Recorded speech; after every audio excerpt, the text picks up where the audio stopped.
Question 1. Factoring x squared plus 4x plus 3 using manipulatives. So I've already set up all of our items. I need 1x squared, which is this one, positive, so not the red side. And then I have plus 4x. Each one of these is an x, and I have 4 of them. It's positive, so again, not the red side. I have the green side. And then I have plus 3, which are constants, no variable. So I have 3 of those. Those are my constants, and they're positive, so not the red side. So what you're going to do is you're going to take the x squared, you're going to go ahead and put it in the corner. And I'm going to move these out of the way. Then the constants, you're going to put them right here touching the bottom right corner of my x squared. And you can set them up 1 by 3, or you can set them up 3 by 1. It really doesn't matter because you're going to have the same answer in the end. Now, with these x's, what I'm going to do is I'm going to fill in the little spaces here. So here I can fill in 1, and then here I can fill in 3. All right, and there's my answer. So let me show you how you get the answer. So I'm going to go ahead and just cover that. And it looks like I have a positive x. Okay, it looks like a rectangle like this, right? And then this is now a square. It's positive 1. And then if you cover the right side, I have a positive x, and I have 3 little squares, positive 3. So x plus 3. And there's your answer. So you could write it x plus 1 times x plus 3. Or you can write it the other way, x plus 3 times x plus 1.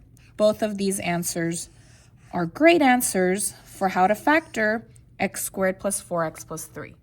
Question 2. Factor x squared plus 8x plus 12 using manipulatives. As you can see, I've already set it up. So x squared, positive, that would be the big square, not the red side. Red means negative. Then I have positive 8x, that I have 8 of these. These are the x's without the exponent. Remember, they're positive, so it's the green side, not the red side. And then I have plus 12. It's just a constant, no variable. Here I have 12, and it's the positive, so not the red. All right, so what we're going to do is first you're going to put the x squared up in the top left corner. And then I'm going to move that out of the way. I'm going to put the constants on the bottom right corner. Now, for 12, I could do 1 times 12, or I can do 2 times 6, or I can do 3 times 4. So that's what I'm going to do first. I'm going to go ahead and do 3 times 4, and so I put them in 3 by 4, or you can put it by 4 by 3. It doesn't really matter. All right. And now what I'm going to do is I'm going to take my x's and I'm going to fill in the spots. So here I can put 1, 2, 3, right? So I'm going to go ahead and add another 2 there. And then here it looks like I can put 4 if I move them around. Just like that.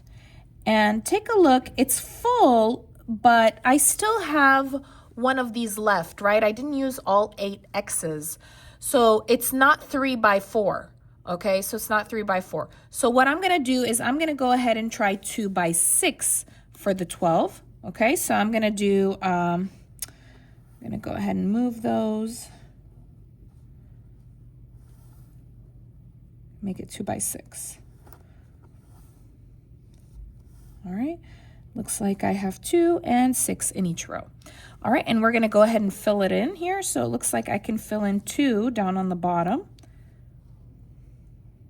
And then I can fill in the top. I think that'll work.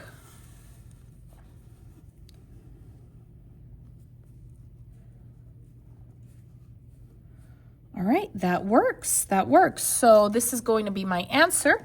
Let's go ahead and write it down. So if you cover the bottom down here, it looks like I have 1 positive x, right? Positive x.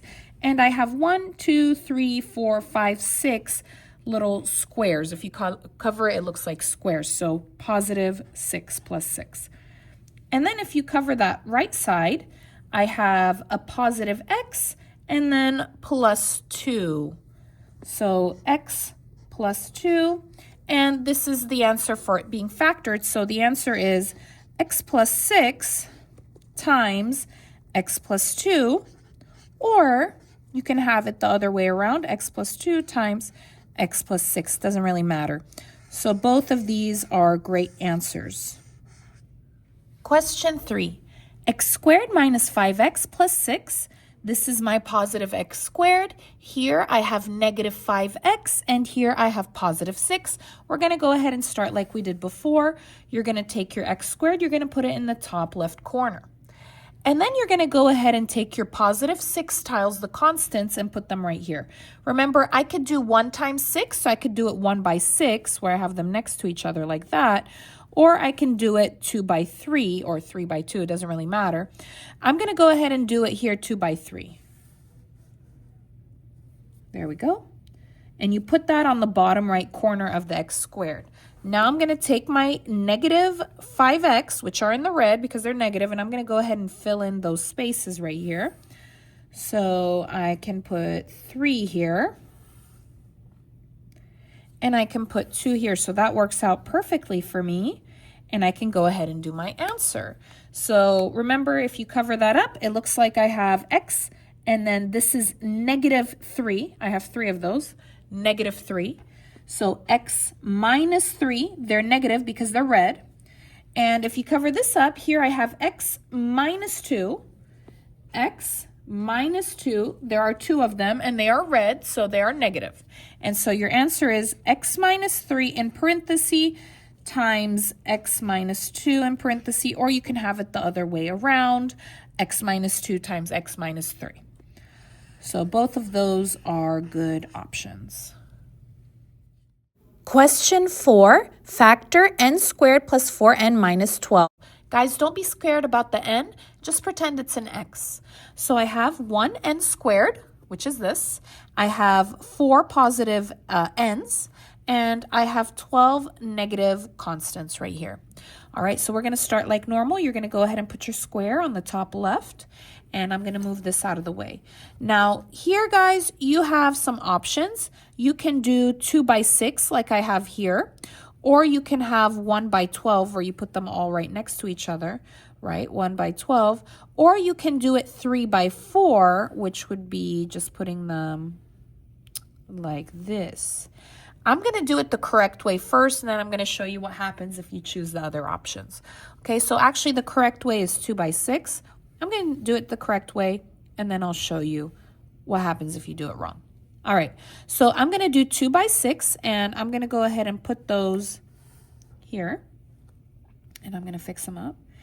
And what I'm going to do now is I'm going to use these to fill in the empty area, and you probably have guessed now that I don't have enough to fill that, right?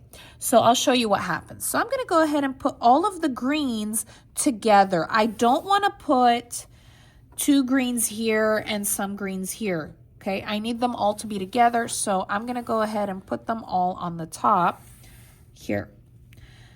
Now, I need 1, 2, 3, 4 more rectangles. So I need 4 more. Let me go ahead and grab them. Now, how can I add 4 more in? Now, how you add them in is if you add 1 green and 1 red, you have a 0 pair. This is positive 1 and this is negative 1. So 1 minus 1 is 0. So I can always add in a 0 pair. So I can add in another green and another red. That does not change my answer because 1 and minus 1 is 0. 1 minus 1 is 0. So I'm going to go ahead and add in 4. 2 will be green and 2 will be red. And I'm going to put all of the greens together. You cannot put here 1 green, 1 red. They need to be together, color coordinated. Here are where my greens will be, and here are where my reds will be. And there we go. I have my answer. So let's go ahead and write it down. So again, if you cover this up, that's going to be 1 positive x. So x, and I have 1, 2, 3, 4, 5, 6 positive 6. And then if you cover that up here you have an x, and then you have 1, 2, the red, so it's negative, minus 2. So your answer will be x plus 6 times x minus 2, and that's your answer. And remember, of course, you can have them reverse, where you have x minus 2 and x plus 6. All right, now I'm going to revert it back to how it was. where it was n squared plus 4n minus 12. And I'm going to show you what happens if you do it wrong. Let's say I decided I wanted to do 3 by 4. Let's see what happens if I decide to do that. Okay, if I decide to do 3 by 4, let's go ahead and fill this up. So I'm going to go ahead and do 1, 2, 3. And then I'm going to put this one here. Now, I need 0 pairs to fill that up, right? And remember, a 0 pair is 1 green and 1 red. Okay, now 2 problems here. First problem, I cannot have a red with the greens on the same side. It would have to be all red or all green here. Okay, so that's not going to work. And another thing that's not going to work is I have one more spot. How am I supposed to add in a pair into one spot? That's impossible to do, so that's not going to work out either. So this 3 by 4 is not going to work. It's still going to be 2 by 6. Our 5th and final example for this video is x squared minus 4x minus 5. I've got it all set up already. X squared minus 4x minus 5. All right, so we're going to go ahead and put that x squared up in the top left corner. And I'm going to move this out of the way, and I'm going to go ahead and put these here. So for the 5, you can only set it up as a 1 by 5. So I'm going to go ahead and set that up. And let's go ahead and fill this in. Okay, so I'm going to go ahead and put all 4 of these up on the top right here with going horizontally. And again, I don't have enough. So again, I'm going to have to add in 0 pairs, right? And I can do that because I have 1, 2 spots. So I will go ahead and add in a 0 pair. So remember, you can add in rectangles, but you have to add them in pairs of 2, 1 green, 1 red. Now, where do I put this? Can I put the green one right here? No, I cannot put the green one right here because this is the group of reds. So you have to put the red one right here. And then you put the green one here by itself. And there you go, that's your answer. So let's go ahead and write that down. This is gonna be x positive, and I have 1, 2, 3, 4, 5. And they're negative because they're red, so minus 5. And then here I have x, and 1, it's positive because it's green, plus 1. So my answer is x minus 5 times x plus 1. And remember, you can have them in the other way, which would be x plus 1 times x minus 5. Thank you so much for watching the video. If you liked the video, please give it a like, leave a comment, subscribe. Let me know if you prefer doing the factoring with manipulatives, and let me know if it helped you kind of visualize what you're doing whenever you are factoring. Thank you so much, and I'll see you again in my next video.